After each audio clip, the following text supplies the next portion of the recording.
wie kann man Krisen bewältigen. Wie wir alle wissen, ist nicht nur Lateinamerika, sondern global haben wir es mit multiplen Krisen zu tun. Wir konzentrieren uns im Colors auf 4 Dimensionen der Krise. Das erste ist Gewalt, Umgang mit Gewalt. Das zweite ist das Thema soziale Ungleichheit, Ungleichverteilung.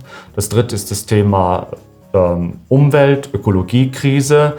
Und das vierte ist das Thema Identitätskrisen, identitärer Umgang mit Krisen. Diese Themen verarbeiten wir sozusagen auch überlappend, übergreifend, ineinander verwoben. Und das Besondere ist, denke ich, hierbei, dass wir Lateinamerika nicht als Krisenkontinent sehen, wie oft in den Medien dargestellt wird, sondern es geht um das Bewältigen von Krisen. Es geht dabei auch um Themen, die uns hier in Deutschland und Europa auch beschäftigen. Die Schere zwischen Arm und Reich geht immer weiter auseinander. Beschäftigungsverhältnisse werden zunehmend prekär. Einer starken rechter politischer Kräfte ist zu beobachten.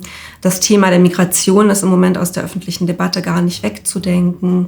Klimawandel oder Klimagerechtigkeit, Fridays for Future lassen grüßen, gehen uns alle etwas an. Und diesbezüglich kommen aus Lateinamerika sehr wertvolle, inspirierende Ansätze und Erfahrungen, die mit den hiesigen im Austausch und Kontakt stehen oder an einen solchen gebracht werden können. Und wir denken, dass wir in diesem Zusammenhang auch viel aus Lateinamerika lernen können, weil es dort sehr innovative, neue Antworten auf unterschiedliche Krisen gibt, die auch durchaus in einem breiteren internationalen Kontext diskutiert werden müssen. Das Tolle an der Reihe ist, dass viele unterschiedliche Autoren und Autorinnen aus ganz unterschiedlichen Ländern aus ihrer jeweiligen Perspektive, aber im Dialog miteinander ganz unterschiedliche Krisen beschreiben. Krisen, wie wir uns miteinander in Beziehung setzen. Das können ökologische oder soziale Krisen sein,